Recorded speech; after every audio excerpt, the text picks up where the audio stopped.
En el nombre del Padre, y del Hijo, y del Espíritu Santo. Amén. Estimados hermanos y hermanas, paz y bien. Hoy es jueves, y hoy he querido adelantar la reflexión del Evangelio, porque tradicionalmente es hoy jueves el día para celebrar la solemnidad del Corpus Christi, aunque ciertamente por motivos pastorales en muchas partes del mundo se celebrará el próximo domingo. El pasaje del Evangelio que hoy se nos ofrece para nuestra reflexión es el Evangelio según San Marcos, capítulo 14, versículos del 12 al 16 y del 22 al 26. Haciendo el apunte que es un pasaje del Evangelio compuesto y que para el contexto de la solemnidad de hoy es preferible dar este salto entre versículos para pasar por alto los versículos del 17 al 21, que hablan del momento en el cual el Señor Jesús revela que uno de los comensales lo va a traicionar. Esto es interesante, no tanto porque no queramos entrar en el detalle de desvelar este aspecto de la última cena, sino más bien porque nos indica que al momento en el cual el Señor Jesús está por donar la vida, siempre hay uno que rechaza este sacrificio de amor del Señor Jesús. Veladamente se nos indica que en este mundo siempre hay quienes rechazan el Santo Sacramento, que siempre hay quienes prefieren no participar del banquete de la Eucaristía, y que siempre hay aquellos que no están dispuestos a asistir al sacrificio de Cristo porque no soportan contemplar y aún más allá asumir en sí mismos el compromiso y la responsabilidad de lo que significa que el Señor Jesús nos ha amado tanto que ha dado la vida por nosotros y que también nos llama a seguir este ejemplo, que nos envía a amarnos a los unos a los otros como Él nos ha amado. Pero bueno, sin querer desviarme del objetivo de la reflexión, podemos decir que en síntesis este pasaje del Evangelio, repito, compuesto, nos presenta la última cena de acuerdo a la redacción del evangelista San Marcos. Y digo de acuerdo a la redacción, porque ya desde el inicio el evangelista nos embulle en la ambientación temporal en la cual sucedería este momento sublime de la historia de la salvación, el momento en el cual el Señor Jesús, con palabras de vida eterna, instituye la Eucaristía al decirnos: esto es mi cuerpo, esta es mi sangre. El pasaje del Evangelio entonces comienza ubicándonos en el contexto temporal de la última cena, en el primer día de los ácimos, cuando se sacrificaba el Cordero Pascual. Es decir, el evangelista nos da a conocer que los preparativos de la última cena y los eventos de la misma se realizaron al interior de la celebración de la Pascua hebrea. El pueblo de Israel celebraba su Pascua haciendo memoria de la liberación de Egipto en aquel momento del Éxodo, y antes de empezar su camino hacia la tierra prometida, había celebrado la cena pascual con el sacrificio del Cordero.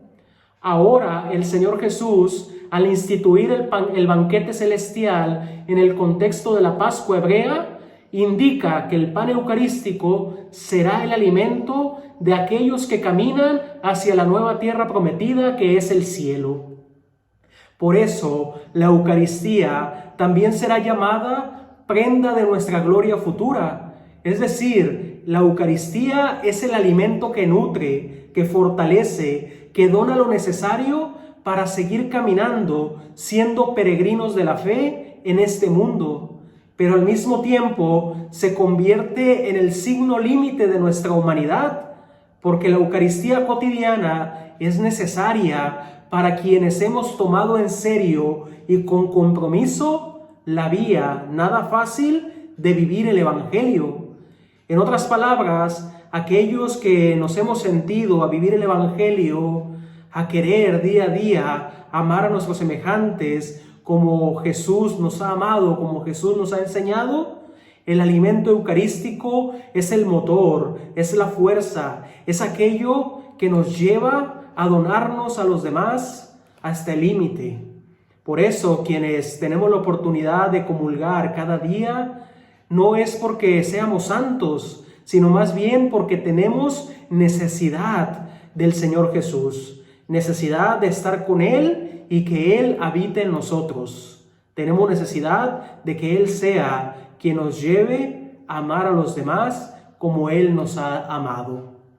Por eso, mis hermanos y mis hermanas, celebrar esta solemnidad del cuerpo y la sangre de Cristo nos recuerda que somos, como decía Gabriel Marcel, homo viator, es decir, que somos peregrinos en este mundo, que vamos en camino hacia la patria celestial, pero que durante el viaje el Señor Jesús no ha querido dejarnos solos, se ha quedado con nosotros, con su cuerpo y con su sangre, con su divinidad, con su humanidad, todo Él en la Eucaristía, para acompañarnos, para fortalecernos, para nutrirnos, para darnos lo necesario y que así no desfallezcamos en nuestro intento de alcanzar el cielo. Él mismo, el Señor Jesús, como he dicho, es un pedazo de cielo en la tierra, en nosotros, la divinidad que está en nuestra humanidad. Y bueno, siguiendo con el pasaje del Evangelio, el Señor Jesús pide preparar la última cena. El pasaje del Evangelio de hoy nos indica que envía a 2 de sus discípulos a preparar todo, y ellos lo hacen tal cual el Señor Jesús les indica.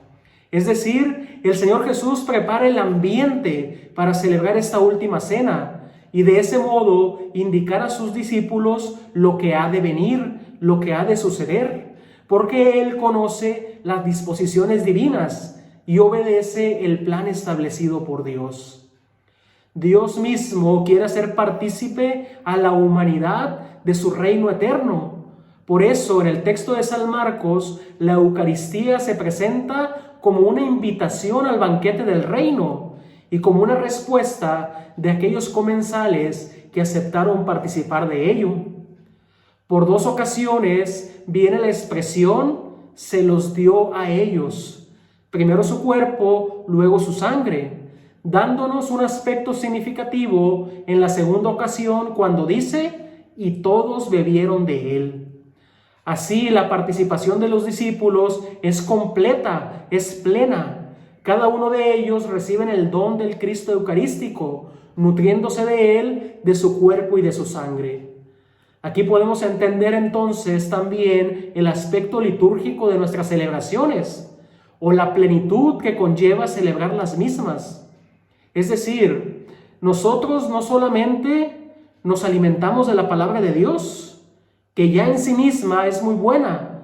Alimentarse de la palabra de Dios es muy bueno, porque la palabra de Dios nos ayuda a cambiar de mentalidad, a convertir nuestro estilo de vivir para elegir el estilo de vivir que el Señor Jesús nos ofrece.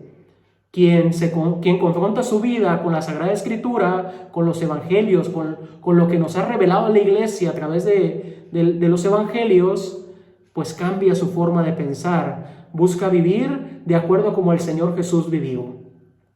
Entonces les digo, en la celebración eucarística no solo nos alimentamos de la palabra de Dios, que ya de por sí es muy bueno, sino que también entramos, nos sumergimos en comunión total con el Señor Jesús a través de su cuerpo y de su sangre, de tal manera que no solo entramos en la presencia de Dios a través de un aspecto meramente intelectual, a un nivel de reflexión o meditación mental, sino que todo nuestro ser entra en comunión con Dios.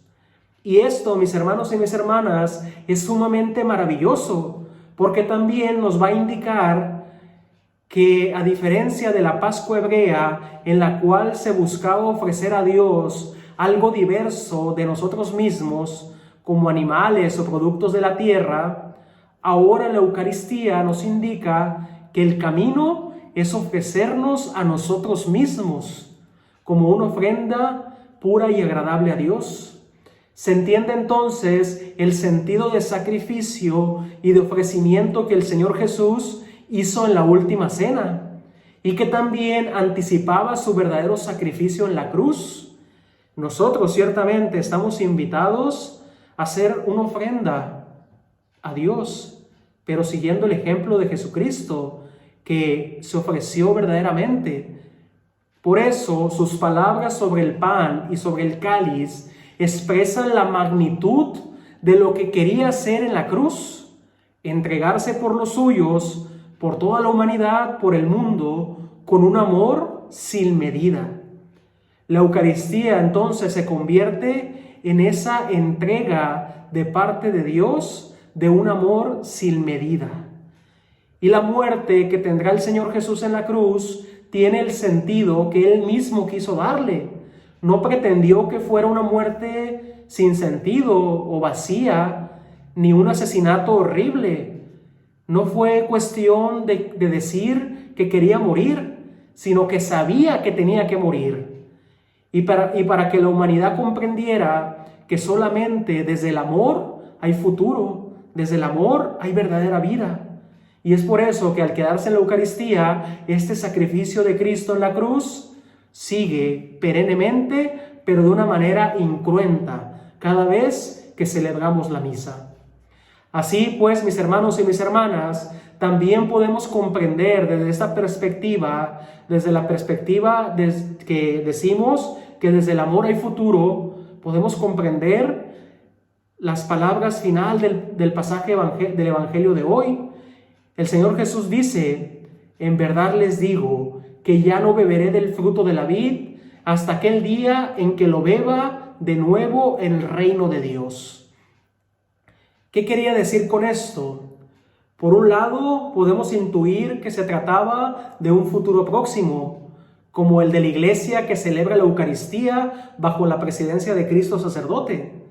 Pero también podía ser, y de hecho lo es, un futuro escatológico, donde todo lo concerniente al Señor Jesús debe cumplirse en la eternidad.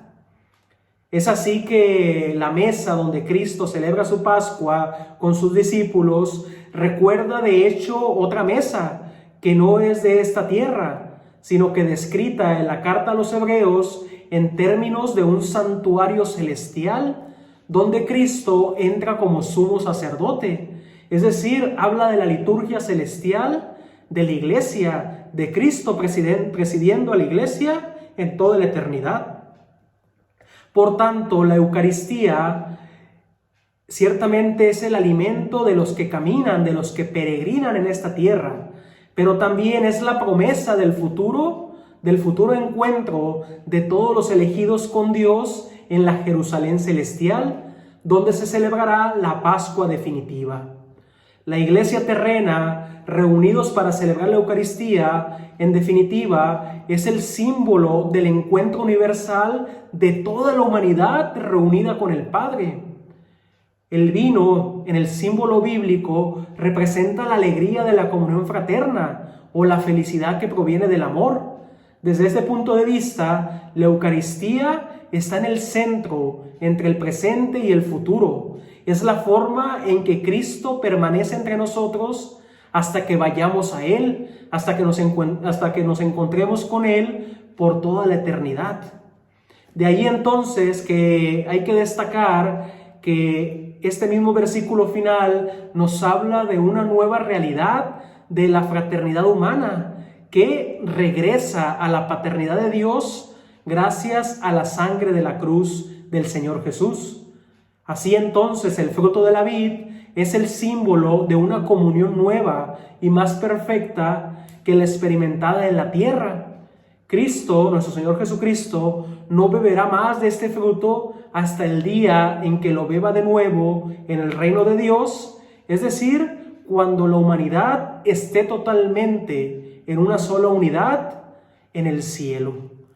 De ahí entonces que el celebrar hoy esta solemnidad nos lleva a comprender la Eucaristía en el presente, pero también en el futuro, como un don que se nos da hoy para poder nutrirnos, para poder entrar en comunión única y perfecta con el Señor Jesús, pero también como una prenda para nuestra gloria futura, como un adelanto de lo que nos espera en el cielo cuando ya participemos de las bodas del Cordero, que participemos del banquete celestial por toda la eternidad.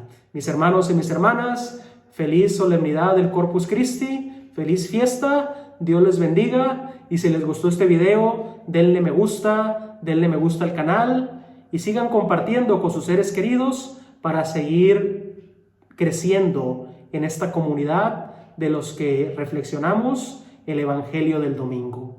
Asimismo, les agradezco sus comentarios y todo aquello que puedan aportar para mejorar en estas reflexiones. Dios les bendiga, pase bien y hasta la próxima.